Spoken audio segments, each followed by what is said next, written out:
దేవునికి మహిమ కలుగును గాక. ఈ ప్రత్యేకమైనటువంటి పునరుద్ధరణ ఆరాధనకి చేరొచ్చిన మీ అందరికి కూడా ప్రభు నామమున శుభాలు తెలియజేస్తున్నాను. దేవుడు మిమ్మల్ని అందరినీ ఆశీర్వదించును గాక. హల్లెలూయా. ఈ ప్రాముఖ్యమైనటువంటి సమయంలో దేవుని యొక్క వాక్యాన్ని మనం ధ్యానించుకుంటూ మనం ముందుకు కొనసాగడానికి ప్రయత్నం చేద్దాం. ఈ ప్రత్యేకమైనటువంటి సమయంలో ఒక ప్రాముఖ్యమైనటువంటి విషయాన్ని మనం నేర్చుకోవడానికి ప్రయత్నం చేద్దాం. హల్లెలూయా. సంతోషంగా ఉన్నవారు ఒకసారి హల్లెలూయా చెప్తారా? దేవునికి మహిమ కలుగును గాక.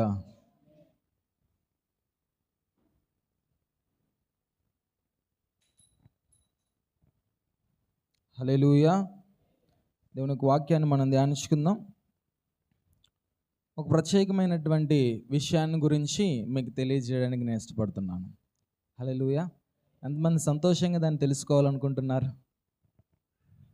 సర్లే, మీరు చెప్పేది ఏదో మీరు చెప్తా ఉంటారు, దాంట్లో సంతోషం ఏముంది? మాకు కుదిరితే వింటాము, లేకపోతే లేదు. కొద్దిమంది అయితే వినడానికి కూడా ఇష్టపడడానికి ఉండరు అనమాట. అయితే మీరు కొంచెం ఆసక్తిగా వినడానికి ప్రయత్నించండి, అది మన జీవితంలో చాలా ప్రాముఖ్యం. హల్లెలూయా.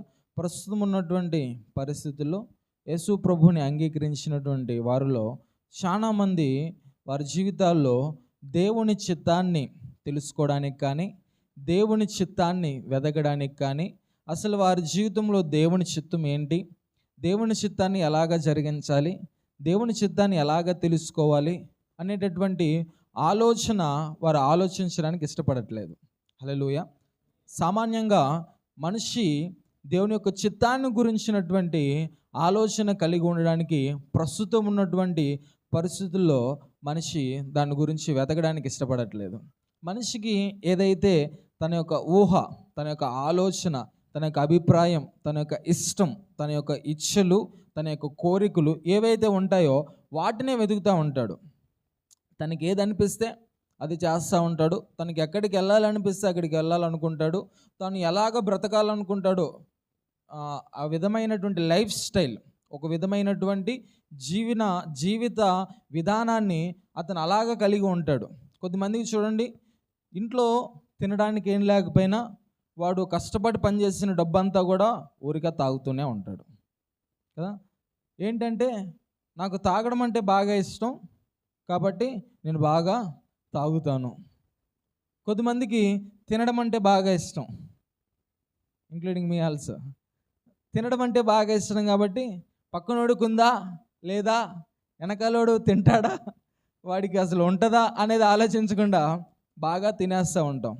కొద్దిమందికి బాగా తిరగడం ఇష్టం. కొద్దిమంది ఉంటారు, నాకు తెలిసిన ఒక వ్యక్తి ఉన్నాడు, వాడు ఎవడు ఎక్కడికి రమ్మన్నా వస్తాడు కదా. అది అడవైనా పెద్ద సిటీ అయినా కానీ వాడికి బాగా పని ఉంటే తప్పించి మిగిలిన టైంలో ఏం చేస్తున్నారంటే, పలానా చోట ఉన్నానన్నా అంటాడు. వెళ్దామారా పలానా చోటుకంటే వస్తున్నానన్నా. ఇంకా వేరే మాట ఉండదు ఆడికి. భద్రాచలం వెళ్దామారా అంటే వస్తున్నానన్నా, ప్యాంట్ వేసుకొని వస్తా అంటాడు. వాడి యొక్క లైఫ్ స్టైల్ ఏంటంటే, వాడికి బాగా తిరగడం అంటే ఇష్టం, ఒకడికి బాగా తాగడం అంటే ఇష్టం, ఒకడికి బాగా తినడం అంటే ఇష్టం, ఒకడికి ఇంకోటి చేయడం అంటే ఇష్టం, ఒకడికి ఇంకోటి చేయడం అంటే ఇష్టం. ఎవడి అభిప్రాయం వాడిది. హల్లెలూయా. మనం చేస్తున్నటువంటి ప్రతి పనిలో, మనము ఆలోచిస్తున్నటువంటి ప్రతి ఆలోచనలో, మనం తీసుకుంటున్నటువంటి ప్రతి నిర్ణయంలో, మనము అడుగు పెడుతున్నటువంటి ప్రతి స్థలంలో దేవుని చిత్తాన్ని వెదకగలిగే వారముగా ఈరోజు మనం ఉన్నామా? ఇది మనకి దేవుడు ఇస్తున్నటువంటి ఒక క్వశ్చన్. దేవుడు మనల్ని అడుగుతున్నటువంటి ఒక ప్రశ్న.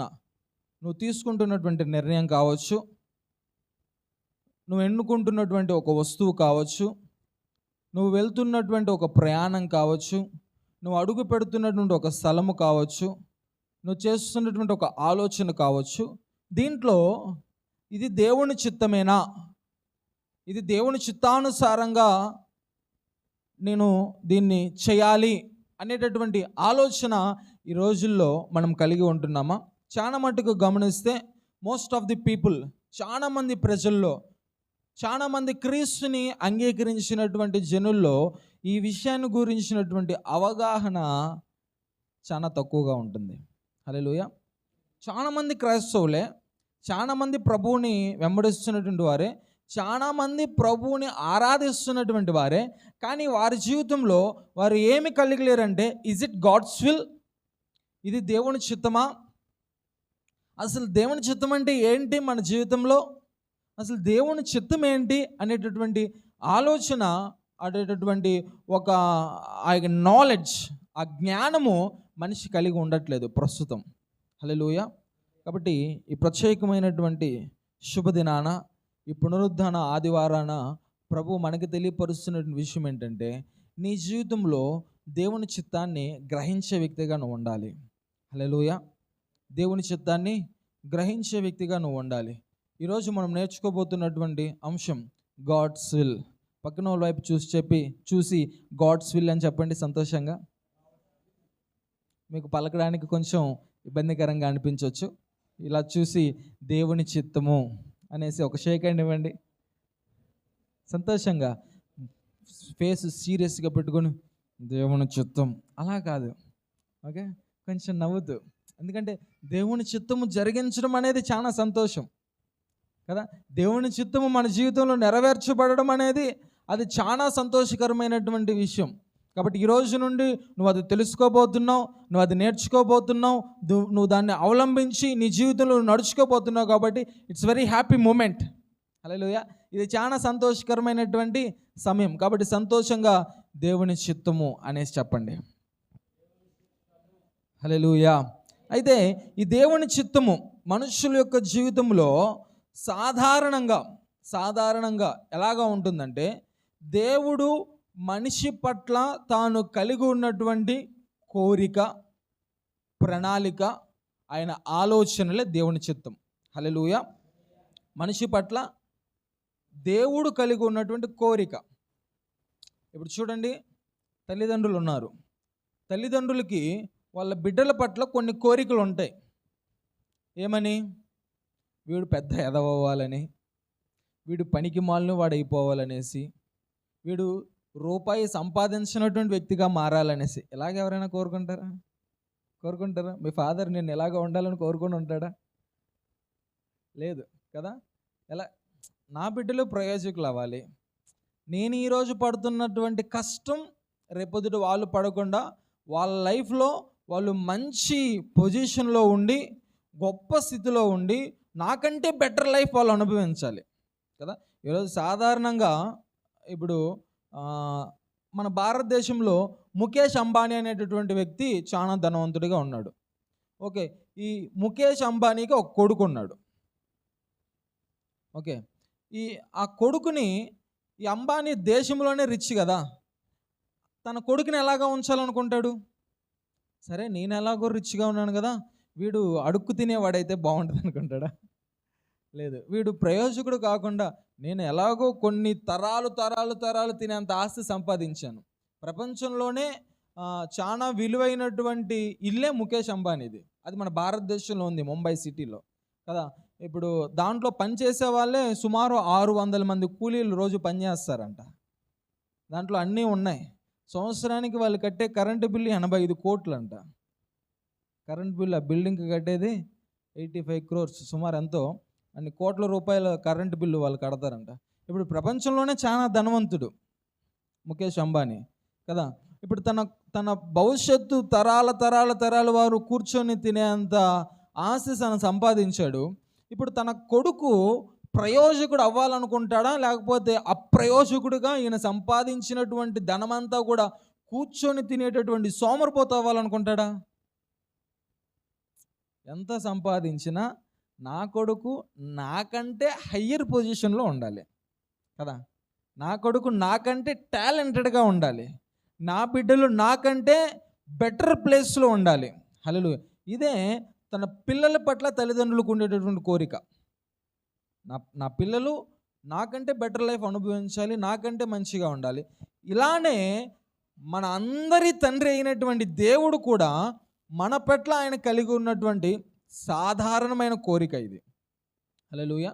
ఇప్పుడు మీ బిడ్డలు మంచి భవిష్యత్తు, మంచి చదువుకోవాలి, మంచి ఆస్తిపరులు అవ్వాలి అనేది అదేమైనా భయంకరమైనటువంటి ఒక రకమైనటువంటి కోరిక కాదు. ఇప్పుడు ఎలాగా ఒక రకమైనట్టు కోరిక అంటే ప్రపంచంలో నా కొడుకే నెంబర్ 1 అవ్వాలి, ఇది కొంచెం బాగోదు కదా. ప్రపంచంలో నా కూతురే అందగత్తె అవ్వాలి, మిస్ యూనివర్స్ అవ్వాలి, ఇది కొంచెం నువ్వు బ్లాకు, మీ అమ్మాయి బ్లాకు, రేపొద్దున వాళ్ళు చూస్తేనే కొంచెం మీ వంశం అంతా అగ్లీగా ఉండొచ్చేమో, అటువంటి వాళ్ళని తీసుకెళ్ళి మిస్ యూనివర్స్ అవ్వాలి, మిస్ వరల్డ్ అవ్వాలి అనుకుంటే ఇది కొంచెం అంత బాగోదు మనం కోరుకునేటటువంటి కోరిక కదా. సాధారణమైన కోరిక ఏంటి? నా బిడ్డలు నాకంటే మంచి భవిష్యత్తును అనుభవించాలి, నా బిడ్డలు నాకంటే మంచి స్థలాలని వాళ్ళు కలిగి ఉండాలి, నాకంటే మంచి పొజిషన్లో వారు ఉండాలని కోరుకోవడం ఒక సాధారణమైనటువంటి కోరిక.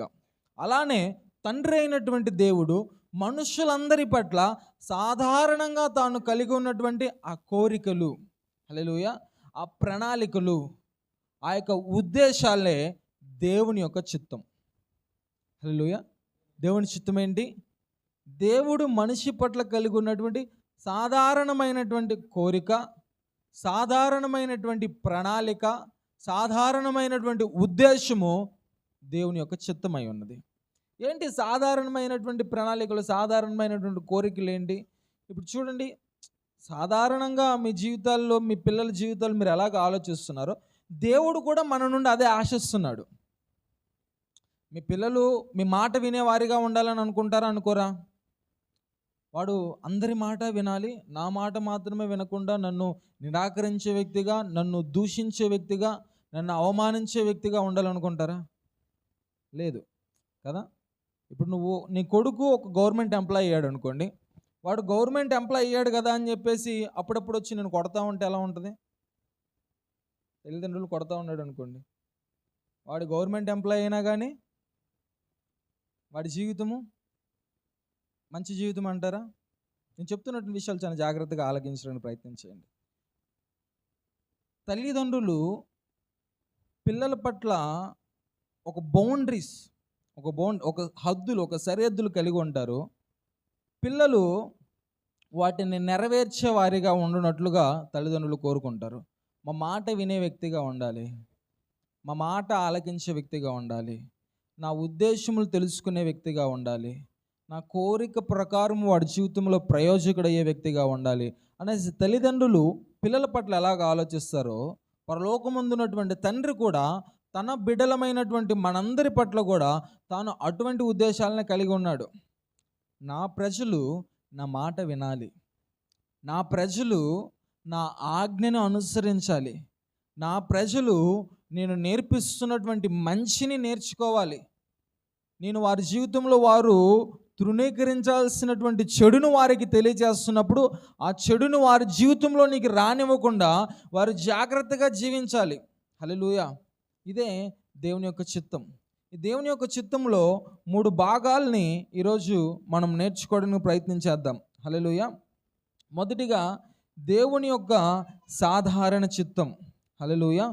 దేవుని యొక్క సాధారణమైనటువంటి చిత్తం. ఈ దేవుని యొక్క సాధారణమైనటువంటి చిత్తము ఈ భూమి మీద ఉంటున్నటువంటి ప్రతి వ్యక్తి పట్ల, హల్లెలూయా, నువ్వు ఎవరైనా కావచ్చు, నువ్వు ఎవరివైనా కావచ్చు, నువ్వు ఏ వయసులో ఉన్నటువంటి వ్యక్తివైనా కావచ్చు, నువ్వు ఏ ప్రాంతంలో ఉండేటటువంటి వ్యక్తివైనా కావచ్చు, నువ్వు ఎటువంటి క్వాలిటీస్ కలిగినటువంటి వ్యక్తివైనా కావచ్చు, నువ్వు ఎటువంటి స్థితిలో ఉన్నటువంటి వ్యక్తివైనా కానీ నీ పట్ల దేవునికి ఉండేటటువంటి సాధారణమైనటువంటి చిత్తం ఏంటో ఈరోజు మనం నేర్చుకోవడానికి ప్రయత్నం చేద్దాం. హల్లెలూయా. ఇది ప్రతి ఒక్కరి పట్ల ఆయన కలిగి ఉన్నటువంటి సాధారణమైనటువంటి చిత్తం. ఎఫెసీయులకు రాసినటువంటి పత్రిక ఒక లేఖన భాగాన్ని మనం చూసుకొని దేవుడు మనకు తెలియపరుస్తున్నటువంటి విషయాన్ని అర్థం చేసుకోవడానికి ప్రయత్నం చేద్దాం. ఎఫెసీయులకు రాసినటువంటి పత్రిక 4వ అధ్యాయము 12వ వాక్యం.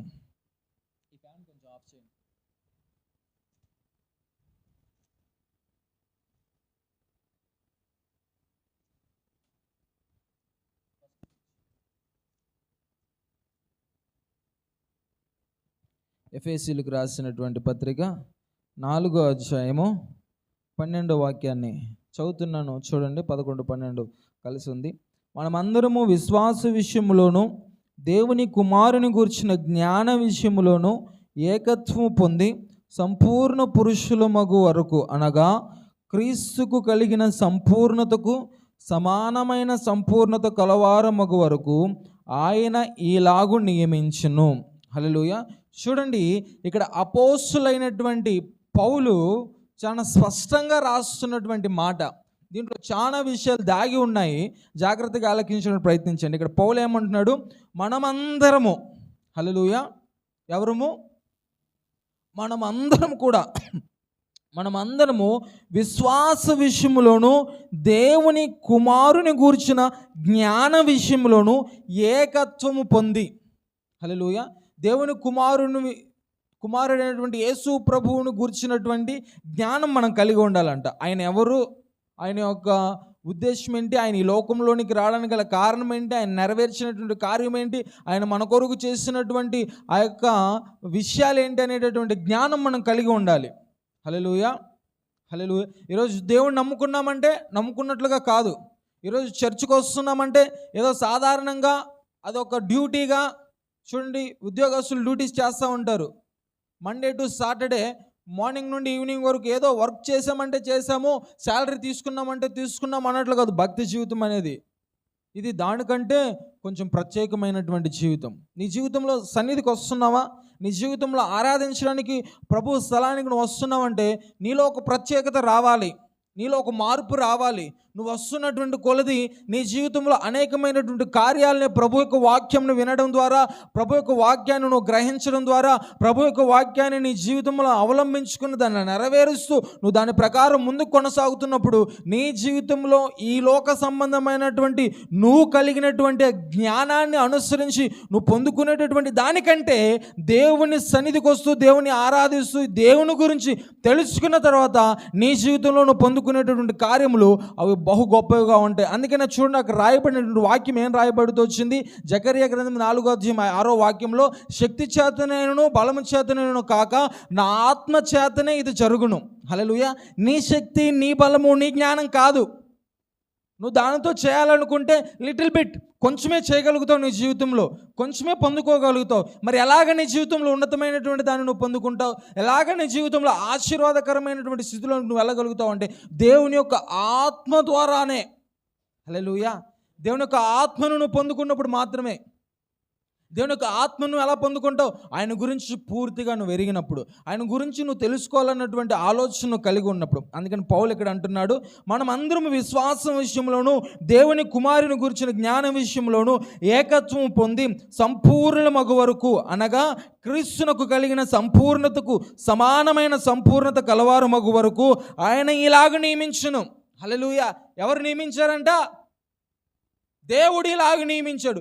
ఎలాగ దేవుడు నియమించాడు చూడండి, కింద వచనంలో ఏం రాయబడిందో, పరిశుద్ధులు సంపూర్ణులగునట్లు క్రీస్తు శరీరము క్షేమాభివృద్ధి చెందుటకు పరిచర్య ధర్మము జరుగుటకు ఆయన కొందరిని అపోస్తులుగాను, కొందరిని ప్రవక్తలుగాను, కొందరిని సువార్తికులుగాను, కొందరిని కాపరులుగాను, ఉపదేశకులుగాను నియమించను. హల్లెలూయా. ఎవరు నియమించారంట? దేవుడు నియమించాడు. క్రీస్తు శరీరానికి క్షేమాభివృద్ధి కలగడానికి, మనమందరము కూడా ఆ జ్ఞానమును పొందుకోవడానికి, మనమందరము కూడా ఏకత్వము కలిగి ఉండడానికి దేవుడు నియమించాడంట. హల్లెలూయా. దేవుడు నియమించాడు. దేవుని యొక్క సాధారణ చిత్తం ఏంటంటే, నువ్వు ఉన్నావు కదా, నీ జీవితంలో నువ్వు కలిగి ఉండాల్సినటువంటి కొన్ని విషయాలు నేను చెప్తాను. కుదిరినంత వరకు దాన్ని మనసులో జ్ఞాపకం ఉంచుకోవడానికి ప్రయత్నించేయండి.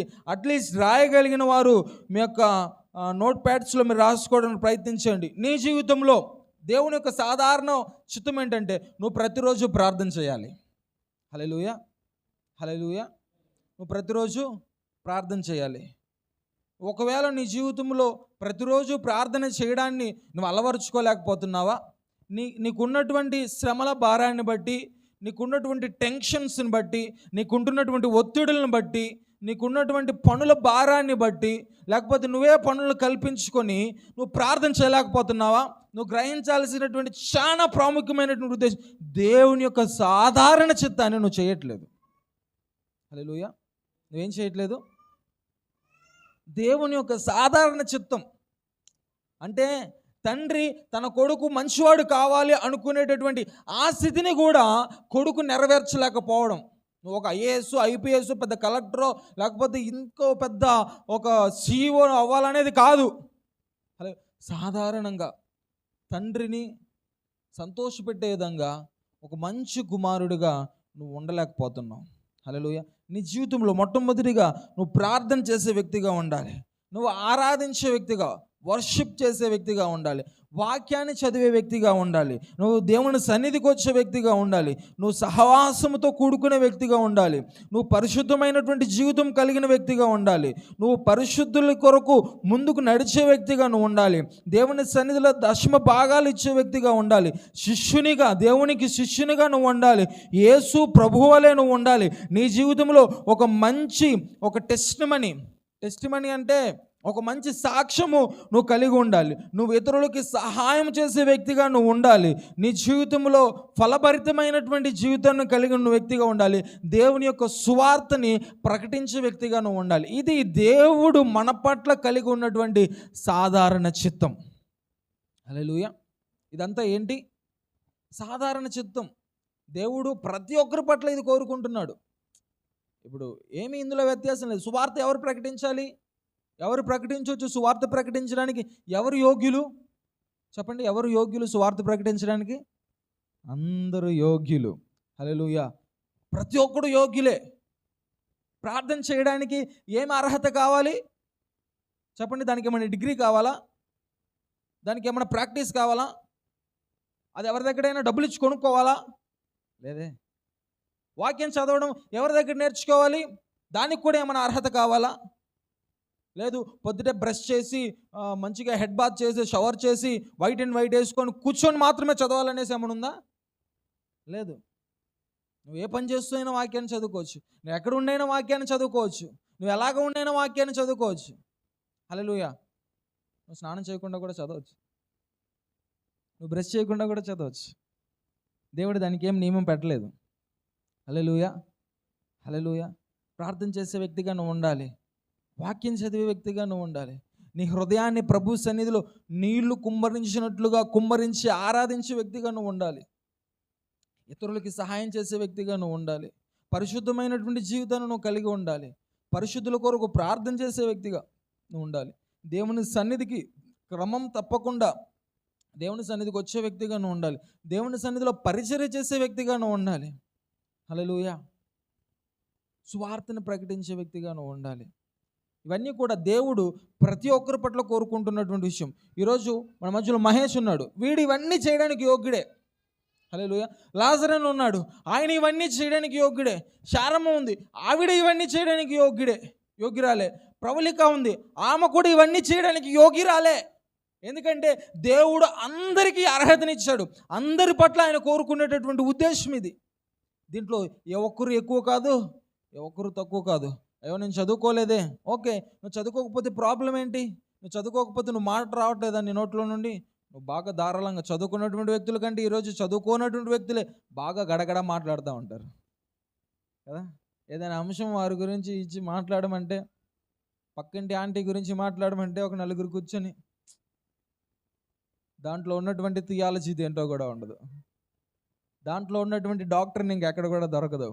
వాళ్ళ దగ్గర చాలా డాక్టర్స్ దొరుకుతాయి కదా. నువ్వు బాగా మాట్లాడగలవు.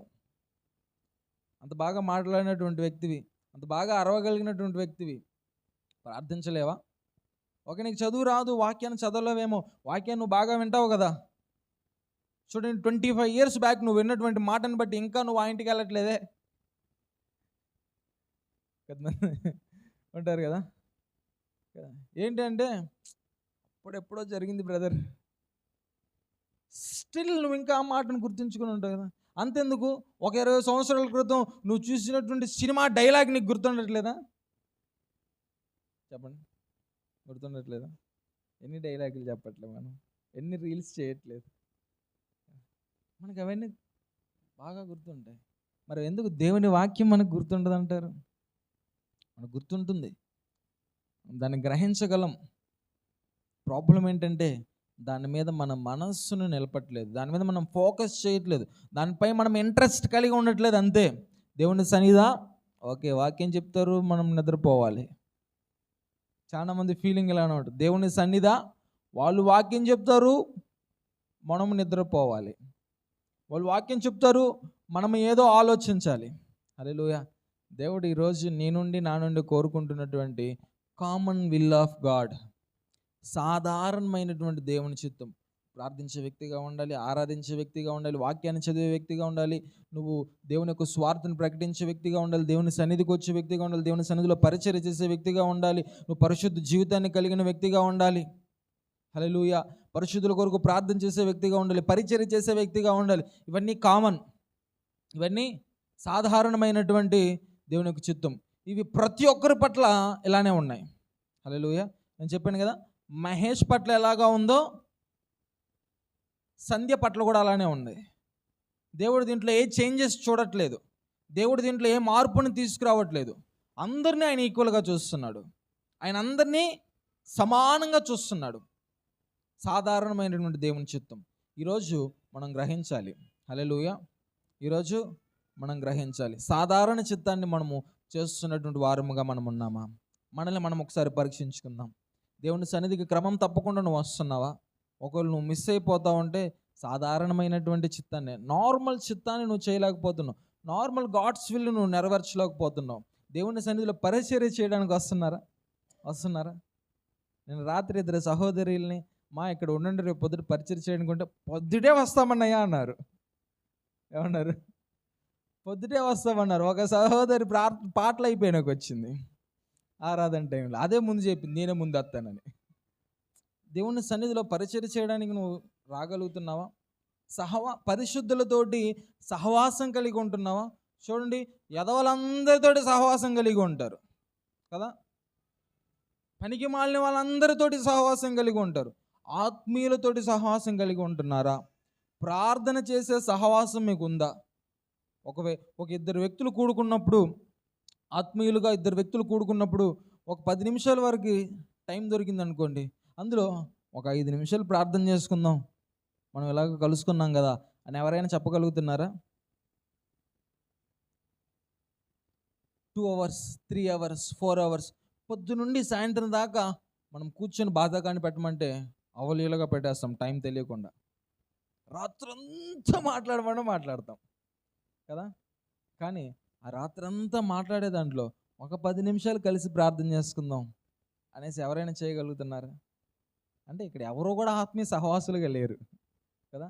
ప్రార్థన చేసుకునే వారముగా మనం ఉండాలి, కలిసి దేవుని యొక్క వాక్యాన్ని ధ్యానించే వారముగా, దేవుని యొక్క వాక్యాన్ని తర్కించే వారముగా మనం ఉండాలి.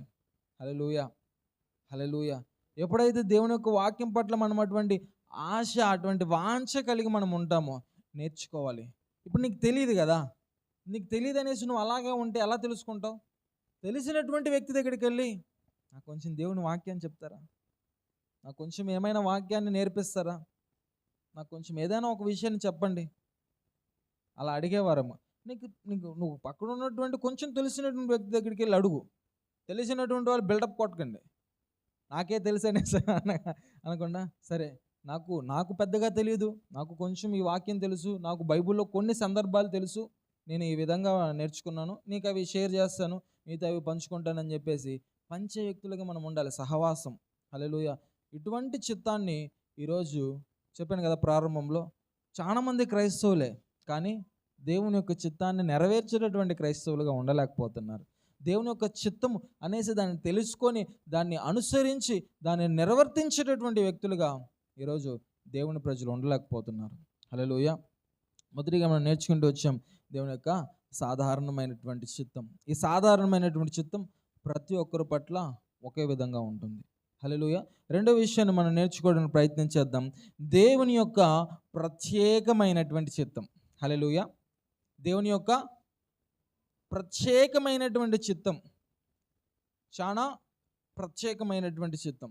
ఈ ప్రత్యేకమైనటువంటి చిత్తం ఏంటంటే, దేవుడు ఈ ప్రత్యేకమైనటువంటి చిత్తాన్ని ప్రత్యేకమైనటువంటి వ్యక్తులకు మాత్రమే ఇస్తాడు. హల్లెలూయా. హల్లెలూయా. ఇప్పుడు చూడండి, జనరల్గా మీకు అర్థమవడం కోసం నేను చెప్తున్నాను, మనమందరం ప్రార్థన చేస్తాం, మనమందరం సువార్త ప్రకటిస్తాం, మనమందరం దేవుని సన్నిధికి వెళ్తాం, మనమందరం దేవుని సన్నిధిలో పరిచర్య చేస్తాం, మనమందరము పరిశుద్ధమైనటువంటి జీవితాన్ని కలిగి ఉంటాం. ఓకే, ఇప్పుడు మనమందరము దేవుని సన్నిధిలో బల్లారాధనకి వెళ్తాం. వస్తామా రామ బల్లారాధనకి? బాప్తిజం తీసుకున్నటువంటి ప్రతి ఒక్కరు కూడా బల్లలో పాలు భాగస్తులు అవడానికి ప్రయత్నం చేస్తాం. అయితే దేవుడు అందరికీ అన్నీ సమానంగా ఇచ్చాడు కాబట్టి అందరూ కూడా వెళ్ళి బల్ల ఇవ్వచ్చా? ఏ రోజైనా ఎక్కువ బల్ల ఇచ్చారా మీరు ఎప్పుడైనా? సువార్త ప్రకటించారు, ప్రార్థన చేసుకున్నారు, వాక్యం చదువుతారు, పరిశుద్ధమైనటువంటి జీవితం కలిగి ఉంటారు, చర్చికి వస్తారు, ఇంకొకరిని చర్చికి నడిపిస్తారు, ఇవన్నీ చేస్తారు. కానీ బల్లిస్తారా? ఎవరు? దానికి దేవుడు ఏం చేశాడు? అదే ప్రత్యేకమైనటువంటి చిత్తం. అర్థమైంది కదా? సింపుల్గా మీకు అర్థం కావడం కోసం చెప్తున్నాను. ఇది ఎవరు ఇవ్వాలి? ఈ సంఘానికి దేవుడు నియమించినటువంటి ఒక కాపరి ఉంటాడు. ఆ కాపరికి ఇచ్చినటువంటి బాధ్యత ఏంటంటే దేవుని ప్రజలందరికీ కూడా ఆయనని జ్ఞాపకం చేసుకునే నిమిత్తము ఆయన శరీరాన్ని, ఆయన రక్తాన్ని, ఆ రొట్టెని, ఆ ద్రాక్ష రసాన్ని శరీరముగా రక్తముగా భావించి ప్రతి ఒక్కరికి ఆయన ఇవ్వాలి. ఇది ఓన్లీ కాపరికి మాత్రమే ఇస్తున్నటువంటి బాధ్యత. హల్లెలూయా! కాపరికి మాత్రమే ఇస్తున్నాడు. ఇది అందరూ చేయడానికి వీల్లేదు.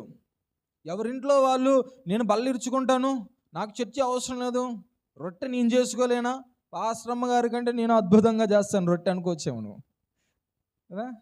నువ్వు ఎంత అద్భుతంగా చేసినా అది చర్చిలోనే ఇవ్వాలి, నీ ఇంట్లో ఇవ్వకూడదు. హల్లెలూయా! నీకు నువ్వు తయారు చేసుకోకూడదు. అది దేవుడు ఇచ్చినటువంటి ప్రత్యేకమైనటువంటి చిత్తం. హల్లెలూయా! ఇలానే బైబిల్ గ్రంథంలో చాలామంది భక్తులు ఉన్నారు. హల్లెలూయా! ఆ భక్తులందరికీ చాలామంది, బైబిల్లో చాలామంది వ్యక్తులు ఉన్నారు, కానీ దాంట్లో కొద్దిమంది భక్తులు ఉన్నారు. బైబిల్లో అర్థమైందండి నేను చెప్పిన మాట? బైబిల్లో చాలామంది ఎవరున్నారు? వ్యక్తులు ఉన్నారు, కానీ దాంట్లో కొద్దిమంది భక్తులు ఉన్నారు కదా. ఇప్పుడు చూడండి, మనము ఆది కాండంలో చూసినట్లయితే అక్కడ నోవాహు అనేటటువంటి ఒక భక్తిపరుడు ఉన్నాడు. అక్కడ దేవుడు ఏం చెప్తున్నాడు? ఈ తరము వారందరిలో నీవు మాత్రమే నీతిమంతుడిగా ఉన్నావు, కాబట్టి నీకు నేను ఒక ప్రత్యేకమైనటువంటి చిత్తాన్ని నీ పట్ల నేను కలిగి ఉన్నాను. ఏంటంటే వాళ్ళందరూ కూడా పాపం చేశారు, వాళ్ళందరికీ నన్ను తెలుసుకోవడం ఇష్టం ఉండట్లేదు, వాళ్ళందరికీ నా ఉద్దేశాలు తెలుసుకోవాలనేటువంటి ఆసక్తి లేదు. కాబట్టి నేను నీకు ప్రత్యేకమైనటువంటి ఒక చిత్తం ఏంటంటే నువ్వు వెళ్ళి వాడ తయారు చేసుకోవాలి. జలప్రళయం రాబోతుంది కొన్ని సంవత్సరాల్లో. జలప్రళయం వచ్చే లోపల నువ్వు వాడ రెడీ చేసుకొని నువ్వు నీ కుటుంబం దాంట్లో ఉండాలి. నీతో పాటు నేను చెప్పినటువంటి జంతువులు, పురుగులు, పక్షులు వీటన్నిటిని కూడా దాంట్లో నువ్వు ఎక్కించి తీసుకుని వెళ్ళాలి. హల్లెలూయా! మిగిలిన వాళ్ళందరిని ఎక్కించమన్నాడా? మిగిలిన వాళ్ళందరికీ చెప్పాడా ఈ మాట? వింటున్నారు? అర్థమవుతుందా? నోవాహు మాత్రమే చెప్పాడా? నోవాహుతో పాటు ఆ గ్రామస్తులందరికీ వాడను తయారు చేసుకోండి, ఎవరికాళ్ళు వాడను చేసుకోండి అని చెప్పాడా? నోవాహు మాత్రమే చెప్పాడు. హల్లెలూయా! అప్పటికి దేవుని యొక్క ఉద్దేశం ఏంటంటే వాళ్ళందరూ కూడా రక్షణలోనికి రావాలని వాళ్ళకు సువార్తను ప్రకటించాడు, కానీ అంగీకరించలే. కానీ నోవాహుకు మాత్రమే వాడను తయారు చేసుకోమని చెప్పాడు. అలానే బైబిల్లో ఇంకా చాలామంది భక్తులు, వాళ్ళందరికీ ఒక్కొక్క ప్రత్యేకమైనటువంటి చిత్తాన్ని దేవుడు నియమిస్తూ వాళ్ళకి తెలియజేస్తూ వచ్చాడు. మనందరికీ మోషే తెలుసు కదా. మోషేని దేవుడు దేనికి ఎన్నుకున్నాడు? తన ప్రజల్ని, బానిసత్వంలో ఉన్నటువంటి తన ప్రజల్ని విడిపించడానికి మోషేని లీడర్గా ఎన్నుకున్నాడు. మోషేని లీడర్గా ఎన్నుకున్నప్పుడు కొద్దిమంది వచ్చారు. మోషేతోనే దేవుడు మాట్లాడతాడా? మాతో మాట్లాడ్డా? చూడండి ఏమన్నారు వాళ్ళు? ఒక గుంపు వచ్చింది. ఇప్పుడు దేవుడు మోషేని పెట్టుకొని ఐగుప్తులను బయటికి తీసుకొచ్చాడు. తీసుకొని రావడం వెంటనే వాళ్ళ ముందు ఉన్నటువంటి శ్రమ ఏంటంటే ఎర్ర సముద్రాన్ని మోషే దేవుడు చెప్పగా కర్ర చూపించిన వెంటనే 2 పాయలు అయిపోయింది. ఆరిన పొడి నేల వచ్చేసింది. నడుచుకొని ప్రజలందరూ అవతలికి వెళ్ళిపోయారు. ఇలాగ అవతలికి వెళ్ళిపోయిన తర్వాత ఇంకా కొన్ని అద్భుతాలు వారి జీవితంలో జరుగుతూ వచ్చాయి. బండ్లో నుండి నీళ్ళు వచ్చాయి, మన్నా కురిసింది, పూరీలు తిన్నారు, ఫుల్గా హ్యాపీగా బ్రతుకుతున్నారు. పని లేదు. ఐగుప్తులో భయంకరమైనటువంటి పని, ఇటుకలా కాల్చాలి కదా, ఒళ్ళు హోనం అయిపోయేది, తిండి దొరికేది కాదు. ఇక్కడ బద్ధకం, హ్యాపీగా ఏ పని లేదు, 3 పూట్ల భోజనం దొరుకుతుంది ఇక్కడ. మళ్ళీ వాళ్ళకి మాంసం కావాలంట. ఏంటి కోసంత మాంసం? ఎంత కోసంత అంటే ఇంత కదా, ఇంత మాంసం పెట్టించండి మోషే గారు, నోరు లాగుతుంది. అక్కడ ఉంటే మాకు మాంసం దొరికేది, ఇక్కడ ఏంటి మన్నా ఏంటి? దేవదూతలు తింటే తిన్నారులే కానీ రోజు తిని కుదరట్లేదు. ఇది కొంచెం మాంసం, వీడికి ఎంత కావాలి? కొంచెం మాంసం. ఇంత తిన్నారంట. ఎందులో నుండి వచ్చింది మాంసం? నోట్లో నుండి తిని ముక్కులో నుండి బయటకు వచ్చిందంట ఒక్కొక్కడికి. అంత బాగా తినేశారు. ఒకరోజు ఒక చిన్న డిస్టర్బెన్స్, ఒక గుంపు వచ్చి మోషేతోనే మాట్లాడతాడు దేవుడు. మనకి రాదా ప్రార్థన? మనకి తెలియదా దేవుడు? మనకి తెలుసు కదా, మనము చేస్తున్నాం కదా ప్రార్థన. మోషేతోనే ఎందుకు మాట్లాడతాడు? వెళ్ళి, మోషే, వి డోంట్ నీడ్ యూ, నువ్వు మాకు అవసరం లేదు. దేవుడు మాతో కూడా మాట్లాడతాడు. అపవాది తంత్రములు కలిగినటువంటి వారు అనమాట వాళ్ళు. సరే మోషే నార్మల్గా, ఈరోజు ప్రత్యక్ష గుడారం దగ్గరికి వెళ్దాం, దేవుడు మీతో మాట్లాడితే మీరు నడిపించండి, నాతో మాట్లాడితే నేను నడిపిస్తాను. అక్కడికి వెళ్ళిన తర్వాత ఒక ఇన్సిడెంట్ జరిగింది. వాళ్ళ యొక్క అహం, వాళ్ళ యొక్క గర్వం ఏమైపోయింది? భూమి నోరు తెరిచి వాళ్ళని మింగేసిందంట. బ్రతికుండగానే సజీవ సమాధి అయిపోయారు వాళ్ళందరూ. సజీవ సమాధి అయిపోయారు. నోరు తెరిచి వాళ్ళని మింగేసింది. నేను చెప్పదలిచినటువంటి ఉద్దేశం, దేవుడు ఈరోజు మనకి తెలియపరుస్తున్నటువంటి ఆ ప్రణాళిక ఏంటంటే, దేవుడు నోవాహుకు ఒక చిత్తాన్ని ఇచ్చాడు. నోవాహు పట్ల ఒక చిత్తాన్ని కలిగి ఉన్నాడు.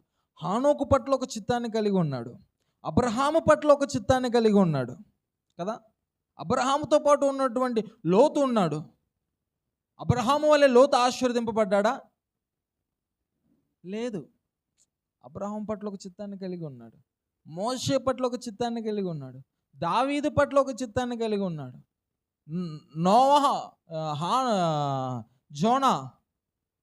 జోనా పట్ల కూడా ఒక చిత్తాన్ని కలిగి ఉన్నాడు. యోనా తెలుగులో. ఇప్పుడు దేవుడు ఒక్కొక్కరి పట్ల ఒక్కొక్క ప్రత్యేకమైనటువంటి చిత్తాన్ని కలిగి ఉన్నాడు. హల్లెలూయా. సాధారణమైనటువంటి చిత్తం ఏంటి? అందరూ ప్రార్థన చేసుకోవాలి, అందరూ వాక్యాన్ని చదవాలి, అందరూ ఆరాధించాలి, అందరూ దేవుని సన్నిధికి వెళ్ళాలి, అందరూ సువార్తను ప్రకటించాలి. హల్లెలూయా. మరి ఈ ప్రత్యేకమైనటువంటి చిత్తం, హల్లెలూయా, ఈ ప్రత్యేకమైనటువంటి చిత్తము దేవుడు ఒక్కొక్కరి పట్ల ఒక్కొక్క ప్రణాళిక కలిగి ఉంటాడు. మోషే నోవాహు అవడు, నోవాహు మోషే అవడు. మోషేని ఎన్నుకున్నటువంటి స్థానంలో మోషేని వాడుకుంటాడు దేవుడు. అలానే ఈరోజు నీ పట్ల ఆయన కలిగి ఉన్నటువంటి ఆ ఉద్దేశం, ఒక ప్రత్యేకమైనటువంటి చిత్తంలో ఈరోజు నువ్వు వండగలుగుతున్నావా? హల్లెలూయా. నీకంటూ ఒక టాలెంట్ ఇస్తాడు దేవుడు, నీకంటూ ఒక టాలెంట్ ఇస్తాడు.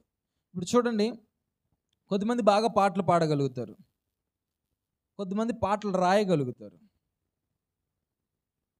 కొద్దిమంది బాగా సువార్తను ప్రకటించగలుగుతారు వెళ్ళి, కొద్దిమంది దేవుని సన్నిధిలో బాగా పరిచర్య చేస్తారు. ఒక్కొక్కరికి ఒక్కొక్క టైప్ ఆఫ్ విల్, ఇది స్పిరిచువల్గా. అలానే ఈ లోకంలో నీకంటూ ఒక టాలెంట్ ఇస్తాడు దేవుడు, నీకంటూ ఒక టాలెంట్ ఇస్తాడు. ఆ ఉద్దేశం నువ్వు నెరవేర్చగలుగుతావా? ఇప్పుడు బాగా పాటలు పాడేటటువంటి వ్యక్తి గర్విస్తే ఏమైద్ది? నెక్స్ట్ పాటలు పాడడానికి గొంతు రాకుండా అయిపోద్ది. హల్లెలూయా. దేవుడు నీ పట్ల కలిగి ఉన్నటువంటి ఆ ప్రత్యేకమైనటువంటి చిత్తాన్ని, ఆ రోజు నోవాహు, మోషే, యోనా, దావీదు వీళ్ళ పట్ల కలిగి ఉన్నటువంటి ఆ ప్రత్యేకమైనటువంటి చిత్తానికి వారు ఎలాగ లోబడి ఉన్నారో, హల్లెలూయా, వారు ఎలాగ లోబడి ఉన్నారో నువ్వు కూడా లోబడితే ప్రత్యేకమైనటువంటి చిత్తం ఎప్పుడు కూడా నీకు ఒక ఆందోళన కలిగించేలాగా ఉంటుంది. ఇప్పుడు చూడండి, నోవాహు ఉన్నాడు, ఎగ్జాంపుల్గా మనం తీసుకున్నాం. నోవాహు ఉన్నాడు. నోవాహు టైంలో ఎప్పుడు కూడా తుఫాన్ రాలే, ఎప్పుడు కూడా వర్షాలు పడలే. ఓకే, ఇప్పుడు దేవుడు ఏం చెప్తున్నాడు? ప్రచండమైన వర్షం వస్తుంది, భూమి మీద ఉన్న మనుషులందరూ చచ్చిపోతారు. నువ్వు నీతిమంతుడిగా ఉన్నావు కాబట్టి నువ్వు బ్రతకాలి, నీతో పాటు కొన్ని జంతువులు, పక్షులు ఇవన్నీ బ్రతకాలి కాబట్టి వెళ్ళి వాడను కట్టు. వాడ ఎప్పుడైనా చూసారా? వాడని ఎప్పుడైనా చూసారా? లేదు. ఇది అలా చూసిందాన్ని చేయమంటే చేస్తాం, చూసిందాన్ని చేయమంటే చేస్తాం, పోనీ విన్నదాన్ని చేయమన్నా చేస్తాం. ఇదివరకు చూడలేదే, ఇదివరకు వినలేదే, ఇది చేయాలంటే ఎలాగా ఉంటుంది? కొంచెం కష్టంగానే ఉంటుంది కదా. బండను వెళ్ళి సముద్రంలో పడవేయమన్నట్టుగానే ఉంటుంది. యేసుప్రభు ఏం చెప్పాడు? నీకు ఆవగింజంత విశ్వాసం ఉంటే ఈ బండని వెళ్ళి సముద్రంలో పడిపో అంటే అది వెళ్ళి పడిపోద్దంట. పడదా?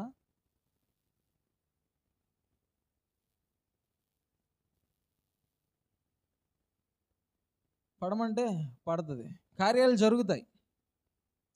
ఇప్పుడు దేవుని యొక్క ప్రత్యేకమైనటువంటి చిత్తంలో నీ పట్ల ఆయన కలిగి ఉన్నటువంటి ఆ విల్, ఆ చిత్తము నీకు కొంచెము సమస్యగా, అబ్బో ఇదా, ఇది ఎలా జరుగుద్ది అనేటట్లుగా ఉంటుంది.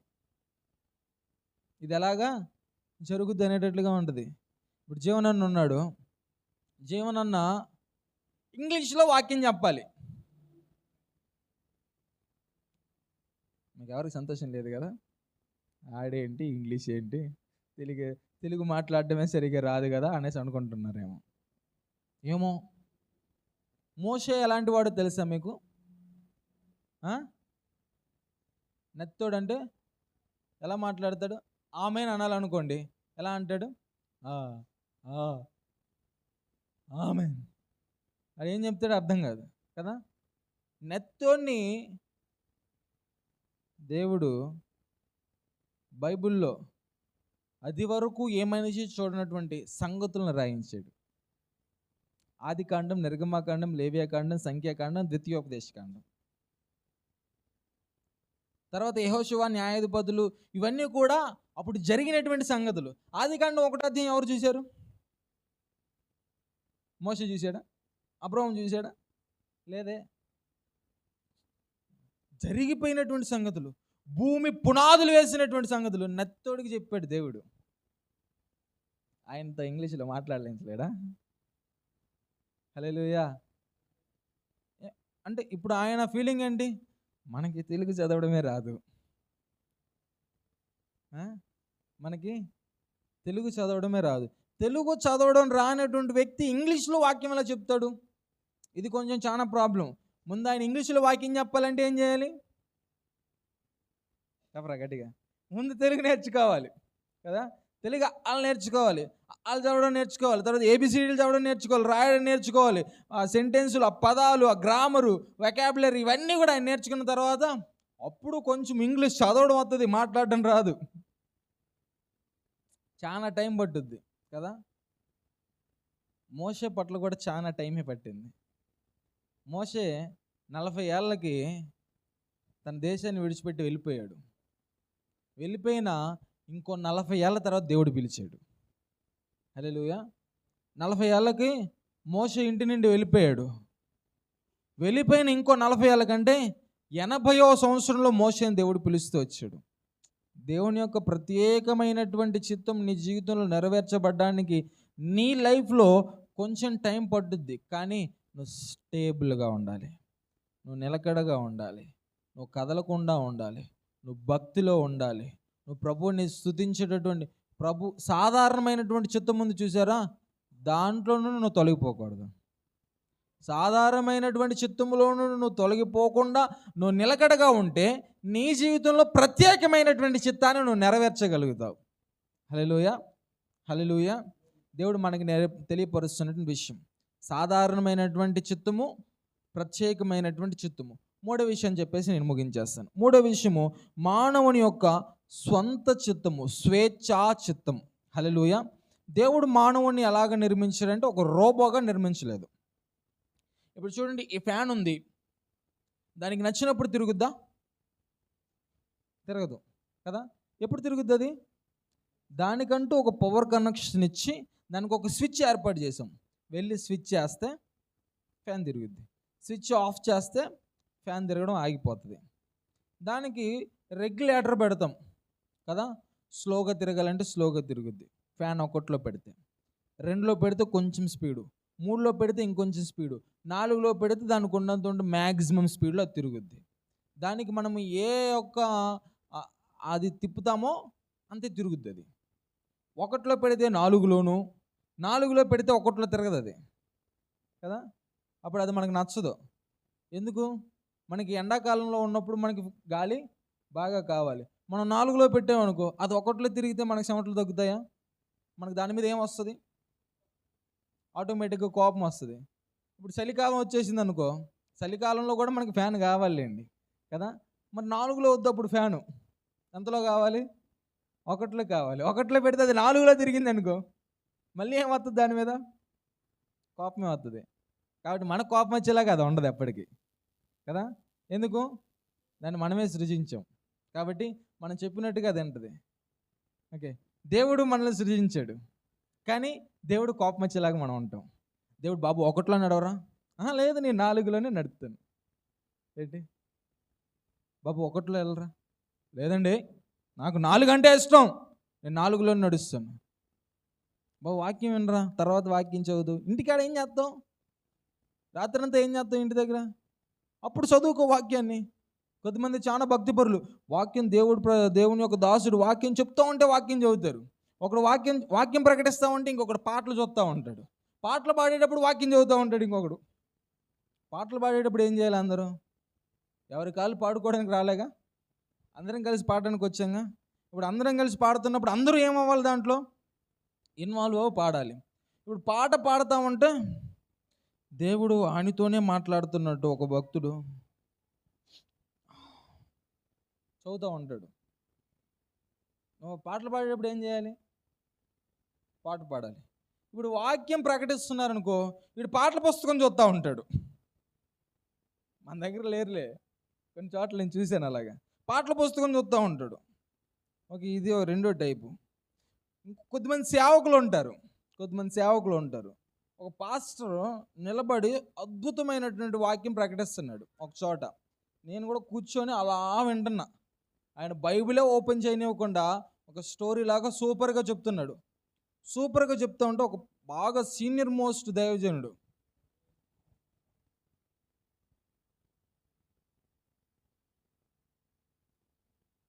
వాక్యం గంట చెప్పాడు, గంటసేపు బైబిల్ చదివాడు.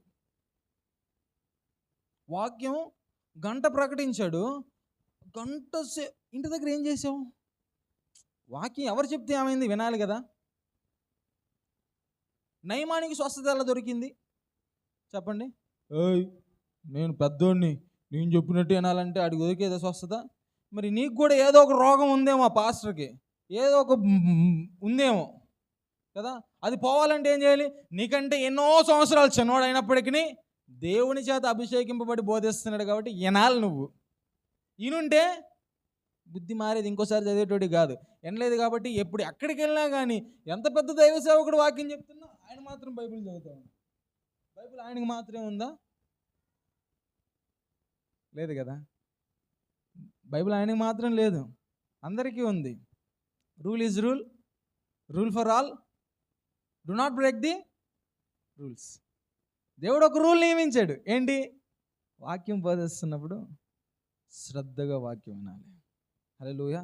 శ్రద్ధగా వాక్యం. It is called normal will of God. ఇదే సాధారణమైనటువంటి చిత్తం.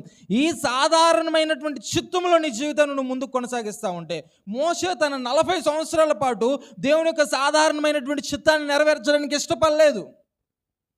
తన సొంత చిత్తాన్ని నెరవేర్చుకోవడానికి ఇష్టపడ్డాడు. చూడండి ఎలాగో చెప్తాను. మోషే ఏం చేశాడంటే, మోషే యాక్చువల్గా ఎవడు? మోషే ఎవరు చెప్పండి? ఎవరు మోషే? ఎవరు తెలీదా? నేను చూడలేదు. చూసారు మీరు ఎవరైనా? మోషే ఎవరు? ఈ క్వశ్చన్కి ఆన్సర్ చేయండి. దానికంటే ముందు మోషే ఎవరు? హిబ్రీయుడు. మోషే ఎవరు? హిబ్రీయుడు. హిబ్రీయుడు అయినటువంటి మోషే ఏమవ్వాలి? హిబ్రీయుడు అయినటువంటి మోషే అవ్వాలి. బైబిల్ చదివారుగా బాగా. హిబ్రీయుడు అయినటువంటి మోషే ఏమవ్వాలి? చచ్చిపోవాలి. చచ్చిపోవాలి. చచ్చిపోవాల్సినటువంటి మోషేని దేవుడు ఏం చేశాడు? బ్రతికించాడు. ఫరో కుమార్తెకు దొరికేలాగా చేసి ఫరో కుమార్తె యొక్క కుమారుడిగా పెరిగాడు. 40 సంవత్సరాలు సకల విద్యలు నేర్చుకున్నాడు. ఫరో కుమార్తె యొక్క కుమారుడిగానే ఉన్నాడు. కానీ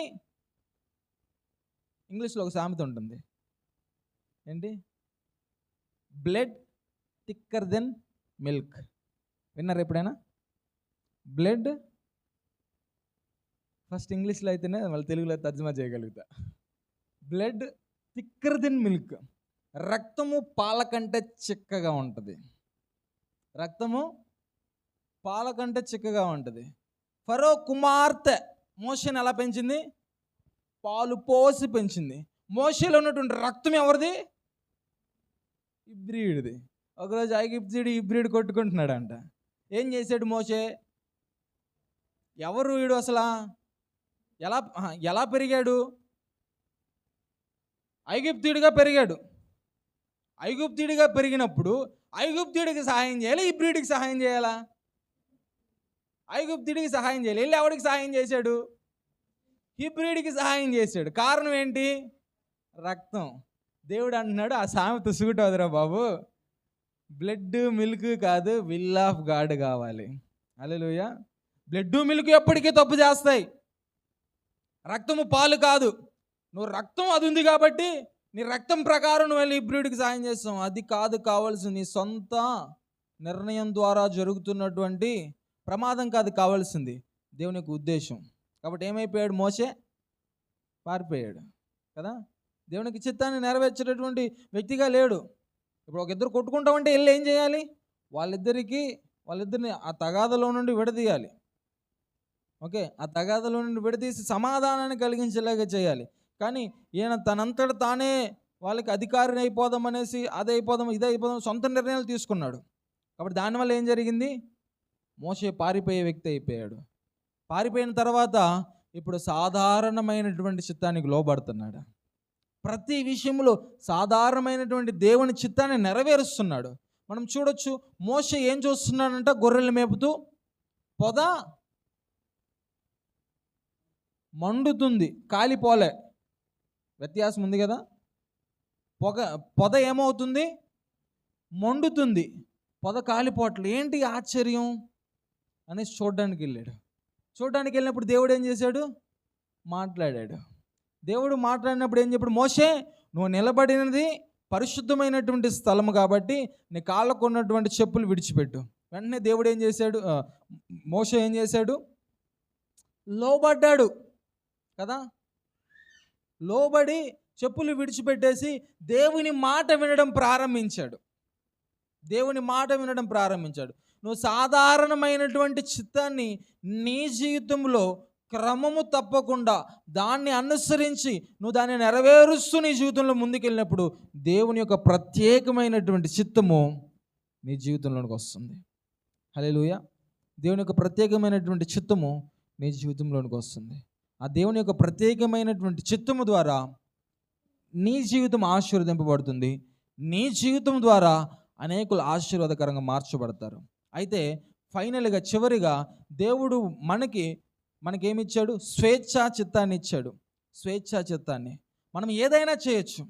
హల్లెలూయా. మనం ఎక్కడికైనా వెళ్ళొచ్చు, మనం ఏ పనైనా చేయొచ్చు, మనం ఎలాగైనా ఉండొచ్చు.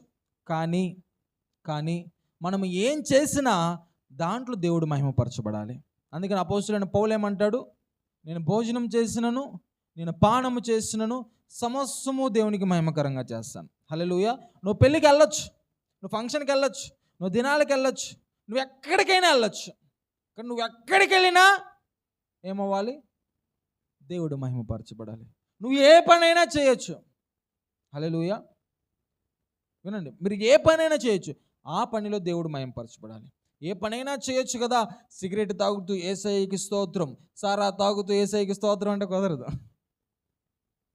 హల్లెలూయా.